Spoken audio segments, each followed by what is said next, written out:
គេថាធ្វើអ្វីក៏ដោយគឺធ្វើដោយការស្រឡាញ់ពេញចិត្តគឺយើងធ្វើអត់ទេឯងបងប្អូនរឿងហ្នឹងគឺត្រូវទៅយ៉ាងរលូនតែបើសិនជាយើងអត់ពេញចិត្តនៅអ្វីមួយយើងធ្វើហ្នឹងគឺវាអត់បានជោគជ័យទេហើយក៏ខ្ញុំធ្លាប់ប្រាប់បងប្អូនដទៃទៀតមិនមែនប្រាប់ទេចង់និយាយថាធ្លាប់និយាយជារឿយ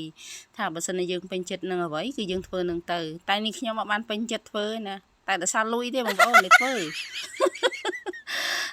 និយាយលេងទេបងប្អូនធម្មតាបើយើងតាំងចិត្តថាធ្វើហើយគឺយើងធ្វើឲ្យបានជោគជ័យបើសិនជាយើងធ្វើអត់ជោគជ័យទេយើងឈប់ពាក់កណ្ដាលទី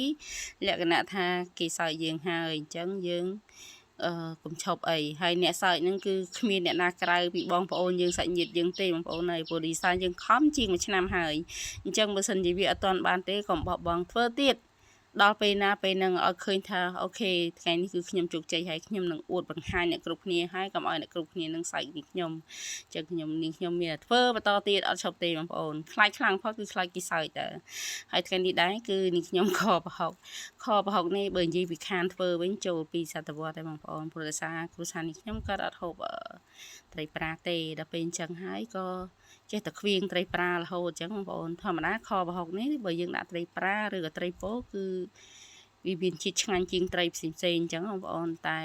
គ្រួសារនេះខ្ញុំតែគាត់អត់ហូបត្រីប្រាហើយពេលគាត់ឃើញត្រីពោហ្នឹងគាត់ថាត្រីប្រាដែរអញ្ចឹងក៏អត់បានធ្វើហូបទៅប៉ុន្តែដោយសារអ្នកម្ដាយមីងនៅឃើញមិនទេទិញក្បាលត្រីប្រាមក5គីឡូនេះបងប្អូនហើយឥឡូវមានធ្វើអីទេมันអាចទុកចោលបានទេគឺមានតែខប្រហុកហូបទៅ2 3នាក់បងប្អូនយើងទៅហើយពេលគាត់យើងធ្វើហូបគាត់ផ្សេងទៅចុះបើគាត់ទិញមកហើយយើងជួយទៅបោះចោលណាបងប្អូនធ្វើហូបនៅវគ្គសឡបញ្ជូរទៀតព្រោះដោយសារ5គីឡូមិនតិចណាបងប្អូននេះដាក់ខប្រហុកលាយតែមិនតិចទេព្រោះដោយសារយើងធ្វើហូបតែមកព្រឹកហ្នឹងល្ងាចយើងធ្វើហូបផ្សេងអញ្ចឹងអត់ធ្វើច្រើនអញ្ចឹងបងប្អូនហើយខប្រហុកនេះខ្ញុំដែរគឺចង់និយាយថាតាមលក្ខណៈគ្រួសារមួយខាច់ធ្វើផ្សេងគ្នាចឹងក៏មានតាមនឹងឯងបងប្អូនហើយបន្លែមានអីទេមានត្រប់ស្រួយហើយត្រប់ពុតញងតែនៅបន្លែជុំវិញផ្ទះអត់មានបន្លែអីប្លែកទេអត់មានម្ទេសផ្លោកម្ទេសអីដាក់ទេបងប្អូនមានប៉ុណ្ណាគឺធ្វើប៉ុណ្ណឹងហើយរសជាតិវិញគឺតម្រូវរសជាតិយើងចង់បានឲ្យតែមានបន្លែស្រស់ឬក៏លក់អីហ្នឹងចង់និយាយថា